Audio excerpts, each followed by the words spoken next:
Good morning to all. Welcome back to Google Classroom of Sri Gokulam Public School, Guruvayur. Dear students, we studied about indefinite integrals and also we learned how to integrate these integrals by substitution method, integration by parts and as well as integration by partial fraction method. Okay. So in today's video, we are going to discuss about another type of integrals, namely definite integral. Okay. Definite integrals. So definite integrals means we are giving some limitations or some limits to indefinite integral. Okay. If we are giving some limits to indefinite integral, then the indefinite integral reduces to definite integral. See, it is a very important topic in our integration process. Okay. So, before introducing definite integral or before introducing or saying the problems of these definite integrals, we want to know fundamental theorem of calculus. Okay, fundamental theorem of calculus. Listen, these two theorems are very important in the calculus theory and we need to apply this theory in different fields. You can see or you watch the URL video and you can see what is the meaning of calculus and what is the importance of calculus in our life. Okay.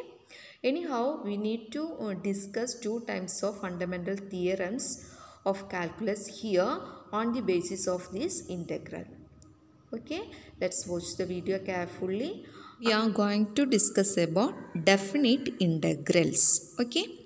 Listen, we have studied about indefinite integrals. Indefinite integrals means integral f of x dx and we discussed few methods of finding them including some special type of functions also. Okay, special integrals. So here we shall study what is definite integral of a function. Okay, definite integral of a function. Suppose an integral is of the form just integral f of x dx, then it is indefinite integral. Okay, indefinite integral. At the same time, listen, integral, see the notation, read it as integral from a to b, f of x dx. Okay, integral from a to b f of x dx, then this integral is known as definite integral. Okay, definite integral. So this type of integral has a unique value. There is a unique value. See, in the case of indefinite integral, we can see that, we seen that after the integration we add a integration constant, isn't it? Here, after evaluating integrate with respect to these points, we get a unique answer or unique value. Now listen, these values a and b are called limits. Okay, limits. And a is lower limit and b is called upper limit. Okay, a and b are lower limit and upper limit of this function or of this integral respectively. Is clear? So, this definite integral is introduced as a limit of a sum.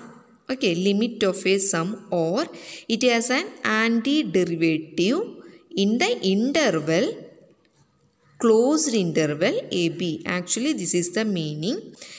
If we integrating the given function, we get a unique value. Okay, unique value in the interval, closed interval AB.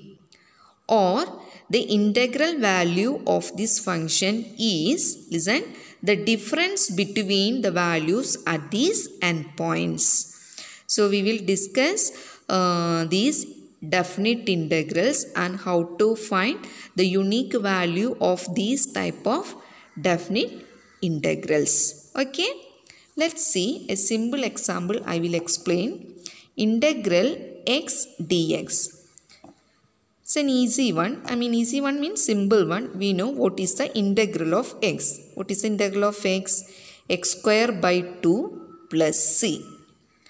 So here there is no unique value because c is integration constant, and I already told c is an arbitrary constant.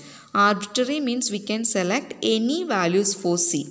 So if we are choosing different values as c, you can see that the total value vary from one to other. At the same time, if we apply some limits to this integral, suppose integral from 1 to 2 x dx. That means we are going to integrate the given function within the closed interval 1 2. That is the meaning. So we define a boundary here to integrate the given function x. So this becomes definite integral. If there is no limits, if there is no boundaries, this type of integral is said to have indefinite integral. If we define some boundary or limits to integrate the function, then it is definite integral. So to find this limit value or integral value, as usual, we need to integrate the given function, listen, x square by 2, and apply these limits. So put these x square by 2 in a square bracket and write these limits like this. Okay, and read it as x square by 2 within the limit 1 to 2 or from 1 to 2. Okay, so integral from 1 to 2 x dx is equal to, we integrated x, that is x square by 2, then put the square bracket, write the limits. Read it as x square by 2 within the limit 1 to 2. Now the procedure is that for this we are going to apply these limits. Okay, first we apply upper limit, then subtract giving by lower limit. So applying these limits, first we need to give upper limit for this variable x. So here the variable is x. So to apply upper limit, that is 2 square by 2. Okay, upper limit minus, now apply lower limit for this variable x. So it is 1 square by 2. Now simplification only. 2 square is 4, 4 by 2 is 2, minus 1 square is 1, 1 by 2. 2 minus 1 by 2 is 3 by 2. Okay. So integral from 1 to 2 x dx has a unique value. What is the unique value? 3 by 2. Now 3 by 2 is 1.5. You can see that this 1.5 is in the interval, belongs to the interval, closed interval 1 2. Isn't it? That is the meaning of these limits, lower limit and upper limit. Okay, so in this section we are going to discuss this sort of definite integrals and how to find the unique values of these type of definite integrals using properties. Okay, using properties of definite integrals. Okay. Example, integral from 1 to 4 x square minus x dx. So there is a limit and therefore it is a definite integral. We want to find its unique value or find its answer. So first we need to integrate x square minus x. What is the integral of x square? It is x cube by 3 minus integral of x is x square by 2. Okay. So integrate the function. X square integral is x cube by 3 minus integral of x is x square by 2. So our integration is over. Now apply the limits. So x cube by 3 minus x square by 2 within the limits 1 to 4. Okay. Now in this expression, first put x equal to upper limit, then subtract x equal to lower limit. That is the method. So first we are going to apply or put x equal to 4 in this expression. So listen, 4 cube by 3 minus 4 square by 2. So we applied or substituted upper limit 4x. Then subtract minus. Now put x equal to lower limit. What is lower limit? 1. So 1 cube by 3 minus 1 square by 2. Upper limit minus lower limit. Now simplify. 4 cube is 4 into 4 into 4. That is 64. 64 by 3 minus 4 square is 16. 16 by 2. Minus of 1 cube is 1. 1 by 3 minus 1 by 2. Now simplification. You can do cross multiplication or taking LCM. If you take cross multiplication, you can see that 64 into 2, it is 128 minus 16 into 3, 48 by 3 into 2, 6. Minus of cross multiplication, 1 into 2, 2 minus 1 into 3, 3 by 3 into 2, 6. It is 128 minus 48 is, what is it? 0, 8, isn't it? Yes. 80 by 6 minus 2 minus 3 minus 1 by 6. So minus of minus is plus. 80 by 6 plus 1 by 6. That is 81 by 6. So this is our answer. Okay. So in this manner we can find what the values of definite integrals. Okay, values of definite integrals. So exercise 7.8, all the questions you can do it by do all the problems by this method. Okay, just integrate and apply the limits. So you should keep in mind that first we need to apply upper limit, then lower limit. Okay, upper limit minus lower limit. Okay. Let's see fundamental theorem of calculus. Listen to the picture. We have a curve y equal to f of x, and if we draw a vertical line, two vertical lines to the x-axis, it will meet at two different points A and B. So listen, in the figure, the shaded region determines the area under the curve. If we divide the area into a small portion of, or if we consider the area as a small portion from A to x, and then we integrate the given curve from A to x, we get capital F of x. Okay. So we have a curve, and under this curve we have a region from A to B, and this region A to B is reduced to A to x, and then integrate from A to x, we get area under this curve. So actually this is the fundamental theorem of calculus. Area under the curve between x equal to a and x equal to b is given by a is equal to integral from a to b f of x dx. Anyway, in the application of integrals we will discuss it discuss these things in details. Okay. Anyway, you have to note all these things. The shaded region indicates area of the curve or area under the curve, and it is denoted by capital A of x. So using this area function, we will define the first fundamental theorem, and also using the definite integral, we will define the second fundamental theorem. So you need to concentrate the second fundamental theorem, and this is the statement: integral from a to b f of x dx is equal to f of b minus f of a. Okay. See fundamental theorem of calculus.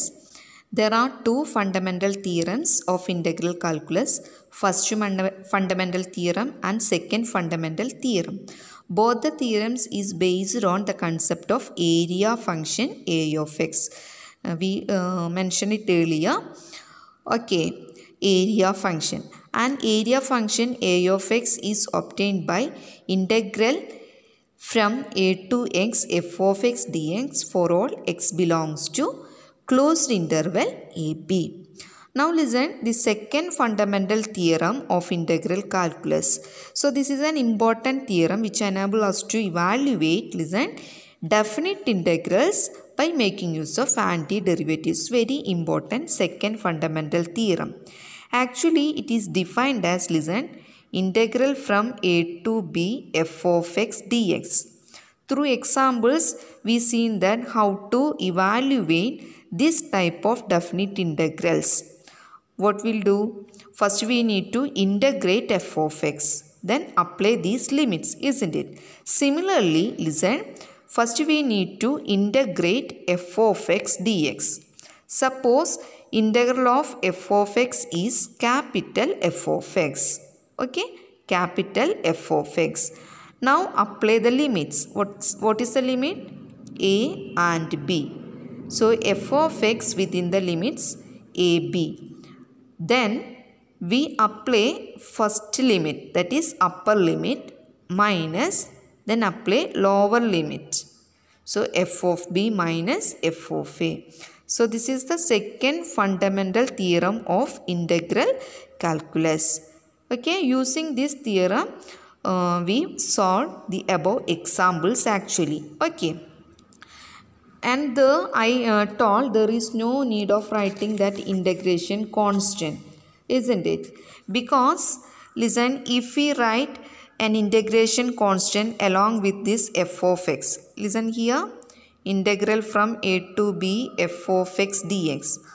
So, we integrate f of x, we have capital F of x plus c. We add an integration constant within the limits a to b. Then apply lower limit and upper limit. We get, listen, f of b, look at here, f of b plus c minus of f of a, lower limit, f of a plus c. Now open the bracket, f of b plus c minus f of a minus c. So here c is cancelled. Okay, that's why I said there is no need to keep this integration constant. It's okay, because the arbitrary constant c disappears in evaluating the value of the definite integral. It's okay. Anyway, by heart this second fundamental theorem, we are using the definite integrals values by using or with the help of this second fundamental theorem of integral calculus. Okay. Let's see this question.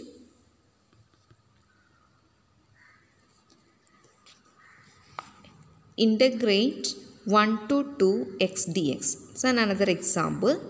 See, let us consider indefinite integral. Okay, this is indefinite integral. X dx by x plus 1 into x plus 2 dx. This is definite integral because there is a limit. Now this is indefinite integral and we know or we studied how to integrate. Look at the integrand. It is x by x plus 1 into x plus 2. It is of the form rational function form or proper rational function form. Proper means degree of numerator is less than degree of denominator. So in this case, we are going to convert this rational or proper rational function form into partial fractions. Okay, partial fractions. So this can be written as a by x plus 1 and b by x plus 2. So we are going to integrate the given function by partial fraction method, and this can be written as a into x plus 2 plus b into x plus 1 whole divided by x plus 1 into x plus 2. So this can be written as x equal to a into x plus 2 plus b into x plus 1. Now we need to find a and b. For this, put x equal to minus 2. So left side is minus 2. Right side becomes a into minus 2 plus 2 0 plus b into minus 2 plus 1 minus 1. So minus 2 equal to minus b or b is equal to 2. Now we need a. For this, put x equal to minus 1. Look at the factor. With respect to these factors, we are assigning values for x. Okay. So left side is minus 1. Right side is a into minus 1 plus 2, that is 1, plus b into minus 1 plus 1, it is 0. So a into 1, a plus 0. So a equal to minus 1. So a equal to minus 1, b equal to 2. Put this value here. So x by x plus 1 into x plus 2 is equal to, we converted this into partial fraction form, a by x plus 1 by b by x plus 2. Now put a is equal to minus 1 and b is equal to 2. So minus 1 by x plus 1 plus 2 by x plus 2. Now integrate with respect to x. So x by x plus 1 into x plus 2 dx is equal to integral minus 1 by x plus 1 dx plus integral 2 by x plus 2 dx. Now take the constant outside. So minus 1 into integral 1 by x plus 1. Integral of 1 by x plus 1 is log x plus 1 plus, here 2 is constant, so take it outside, then integrate. Integral 1 by x plus 2, it is log x plus 2. Okay. So minus 1 into log x plus 1, that is minus log x plus 1 plus 2 log x plus 2. No need to write plus c, because if we are going to, if we apply the limit, you can easily cancel that. You can see that integration constant will be disappeared. Okay. So no need to keep that integration constant. So minus log x plus 1 plus 2 log x plus 2 is our capital F of x. Capital F of x. So we integrate the given function f of x dx within the limits, listen, within the limits 1 to 4. Okay. We are going to integrate this function within the limits 1 to 4 by second fundamental theorem. What is second fundamental theorem? If integral from a to b f of x dx is f of x, then its value is upper limit minus lower limit. So after integration we obtain this expression denoted by capital F of x, and its value is, listen, now by second fundamental theorem of calculus, listen, what is second fundamental theorem? Integral from a to b f of x dx is equal to integral of f of x is capital F of x within the limits a to b is equal to f of b upper limit minus lower limit. So using this fundamental theorem, listen, our question or our integral from 1 to 2 x dx by x plus 1 into x plus 2 is equal to, we obtain the result as minus log x plus 1 plus 2 log x plus 2, and we express this result as capital F of x, and by second fundamental theorem this is equal to, listen, upper limit minus lower limit, f of 2 minus f of 1. So in this expression put x equal to upper limit, that is 2, minus, then put x equal to 1. Listen, minus log 1 plus 1 plus 2 log 1 plus 2. It is upper limit minus lower limit. What is lower limit? Minus log, lower limit is, sorry, upper limit is 2. Here it is 2. Sorry. Okay. Now apply lower limit. 1 plus 1 plus 2 log 1 plus 2. Now simplify. Minus log 2 plus 1 3 plus 2 log 2 plus 2 4. Okay, upper limit minus lower limit minus log 1 plus 1 2 plus 2 log 1 plus 2 3.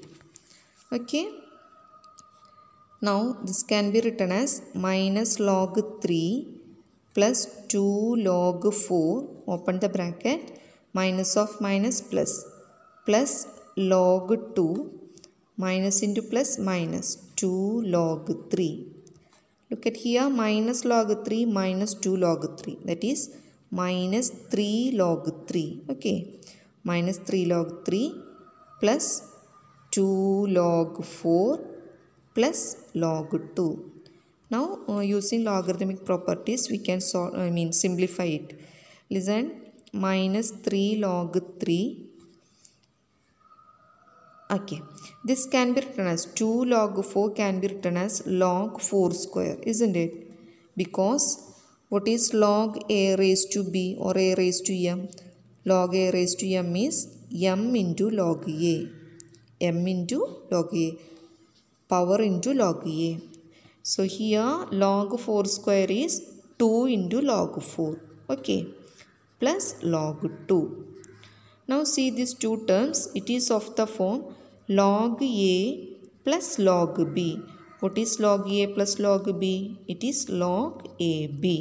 So this can be written as, listen, minus 3 log 3 plus log a into b. 4 square into 2. 4 square is 16. 16 into 2, 32. Okay, again, this can be written as log 32 minus 3 log 3. And this 3 log 3 can be written as, listen, log 3 raised to 3. Again, by the same result, log a raised to m. And what is 3 raised to 3? 27. So it is log 32 minus log 27. Okay. So it is of the form, listen, log a minus log b. What is log a minus log b? Log a minus log b is log a by b. Log 32 minus log 3 raised to 3. 3 raised to 3 is 27. So log 32 minus log 27. It is of the form log a minus log b. What is log a minus log b? Log a by b. So this is equal to log 32 by 27. So this is our final answer. Okay. So this is the method of finding or evaluating definite integral. So in this procedure or in this process we need to apply substitution method, integration by partial fractions or integration by parts, all these methods in between the steps. After integrating only we can apply these limits, upper limit and lower limit. Okay, so this is the method of evaluating definite integrals by second fundamental theorem of calculus.